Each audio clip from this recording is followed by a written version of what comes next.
is a phrase that we throw around a lot these days, often to describe what we post on sites and applications like Facebook, Instagram, Twitter, Snapchat, and many others. But if we use the term to describe a site like Facebook plus a site like Wikipedia, then it starts to get confusing. Social media is a collective of online communication, interaction, content, and sharing collaboration.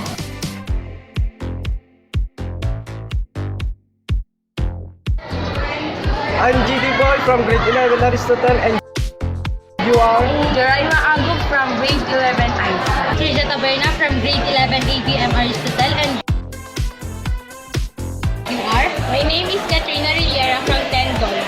Hi, I'm Izumi El Bautista from grade 11 Aristotle, and you are? And I'm Timur Egon from grade 11. Hi, I'm Trisha Taberna from grade 11 ABM Aristotle, and I am Family Pido. I'm a grade 9 advisor, and I am a teacher 1 here at Laguna National High School. Hi, I'm James Mark Gimotras from grade 11 Aristotle, and this is Mrs. Myla Abad she's junior high school guidance counselor and the advisor of SSG. Ayan. Hello guys, I'm Izumi El Bautista from grade 11 Aristotle, and you are? Marcelo Tamayo from 11.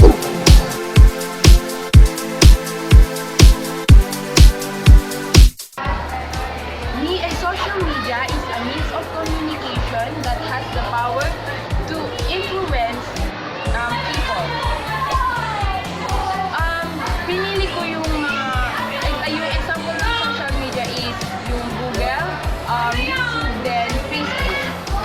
Ang kadalasang ginagamit ko ay ang Facebook, Instagram, Google, and YouTube. Para sa akin, ang kadalasan ginagamit ko ay Instagram and Facebook. I use Facebook and Instagram. I often use Facebook and minsan Skype. Sa akin, nagamit ko na Facebook, Messenger, Instagram,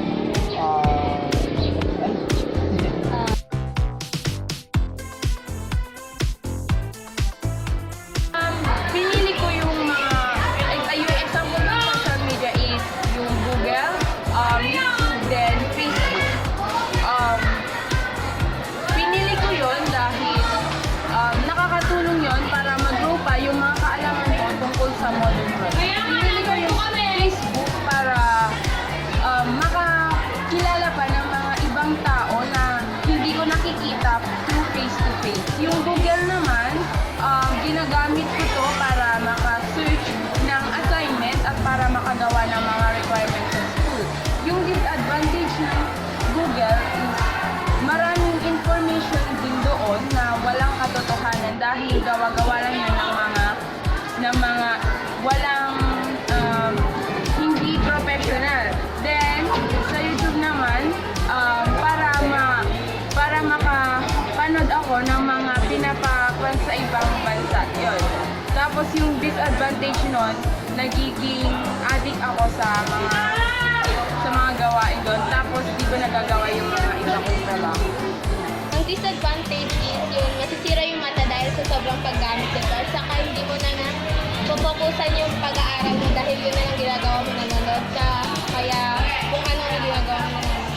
Saka ang advantage naman nito is nakakapag-search ka ng mga assignment mo at saka nakakahanap ka ng mga bagong kaibigan. Advantages of using social media is that you can connect with your friends easily, and it's also a form of pastime, enjoyment. Well, the disadvantage is sometimes you spend too much of your time in social media and you neglect some of the things that you need to do. For the advantages, I would say that it is very helpful for me, especially that my husband is working abroad, so it is our first means of communication. So we usually chat during our free time. So kahit na malayo siya, we still have this line of communication, and thanks to Facebook. Another thing that I think na advantage ng Facebook is that I'm being updated with the likes of others. Pero hindi naman ito chismis. Naki-update. And of course, yung mga relatives ko, mga channel, mga idols, I can see them through Facebook. And yung mga latest trend sa society, hindi updated. So, I can see them millennial na mga yan, gaya ninyo, kita ko pwede ba? Some useful facts and information about Facebook and the latest news here and abroad. We need to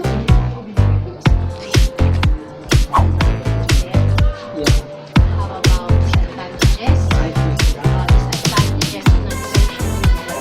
So, the very first, foremost disadvantage natin is nakakain niya like 1/3 of my time.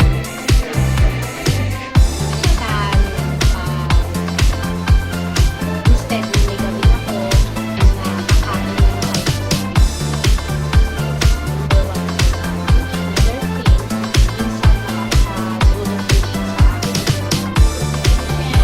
stress, lalo na kung minsan yung mga friends mo, magpo-post ng mga likes, mga negative thoughts. So, hindi mo maiwasan na mabasag yun. So, minsan nakaka-stress. Ano pa ba? Yun lang naman. Yun lang naman yung disadvantage sa akin ng Facebook. But nonetheless, Facebook is helpful for me. Thank you. Okay, thank you so much. Pa-picture ka ma'am.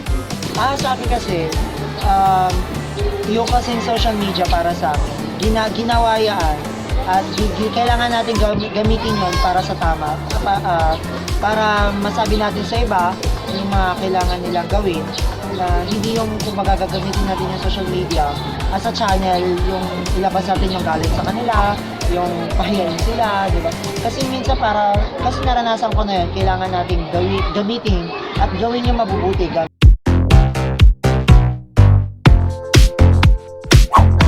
Minsan is 3 hours ang pinakamatagal. Sa isang araw, I think it will take 2 hours para sa At least 1 or 2 hours a day.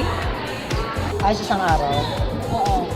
Kapag minsan walang magawa, nasa 1 hour, ganyan. Pero kapag may gagawin ka talaga, mga nasa 30 minutes na. So, araw-araw ako nakakagamit.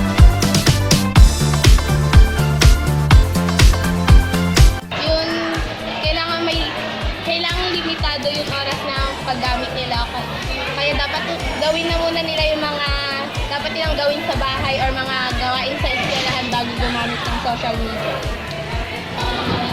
mag-set ng limits. Gumawa rin sila ng mga schedule ng mga uunahin muna nilang gawin bago yung leisure time nila. And mag-set ng schedule kung paano nila ito gagawin. At saka, basta make themselves be safe. As much as possible ay huwag nilang expose yung sarili.